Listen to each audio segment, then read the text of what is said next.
Hi and Assalamualaikum. My name is Muhammad Yazid Zabir bin Samsun. First of all, welcome to my channel. And today, I want to talk about strength. Let's go. Alright. So, what comes into your mind when we're talking about strength? Most of the time, people will answer, muscle is related to strength. So, you also think that bigger muscle means bigger strength.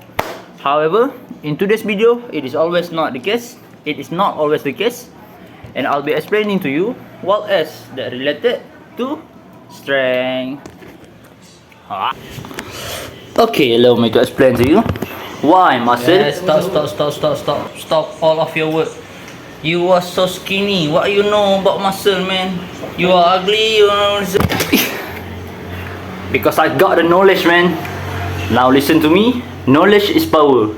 Now you better shut up and listen to me. Let's move to the next place. Oh, alright, shall we continue, man? So, basically there is a few cases or example that I can show you where bigger muscle does not mean stronger. For example, we got Vladimir Shmandiko, which goes by the name Anatoly. You guys can find him on TikTok. Okay, let me show you the video. Not correctly. Maybe can I show you a good technique? You can't lift this, no way. No warm up, you don't want to? No, it's my warm up. Like this, no chicken, you know? Like this. Okay, based on that video, you guys can check more videos from him. He goes by the name Anatoly. Okay, based on this video, we show that Anatoly's body is small compared to the bodybuilder next to him.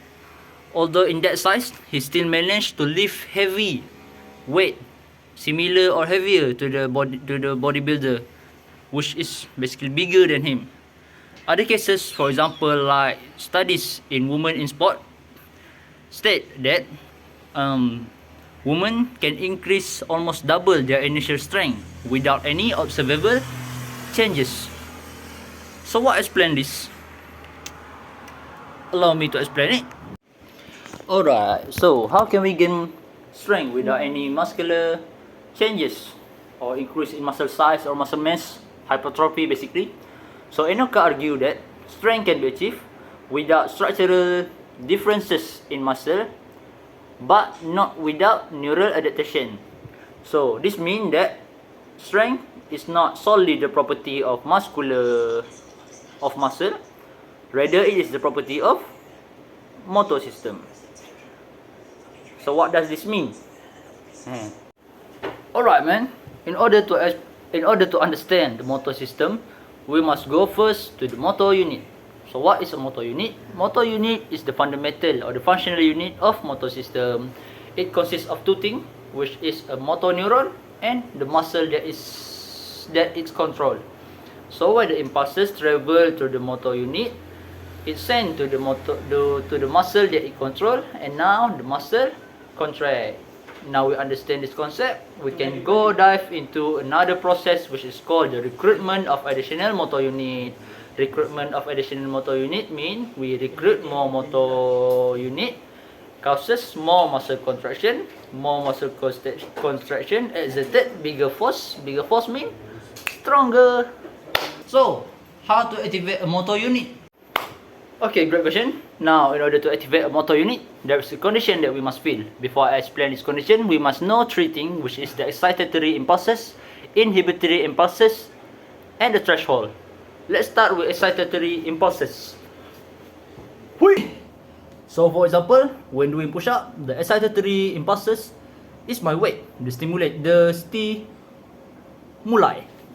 Okay, now the inhibitory impulses is the limit of which I cannot contract my muscle anymore. So basically, the threshold is the minimum amount so the muscle can contract. So the exciting force, the excitatory impulses must beat the inhibitory impulses and meet the threshold.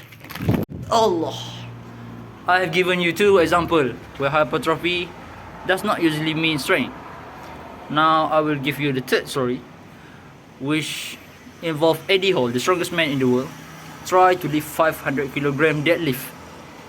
So basically his body cannot lift that, but under what we call superhuman, which basically mean people can perform a superhuman feat of strength under a great psychological stress.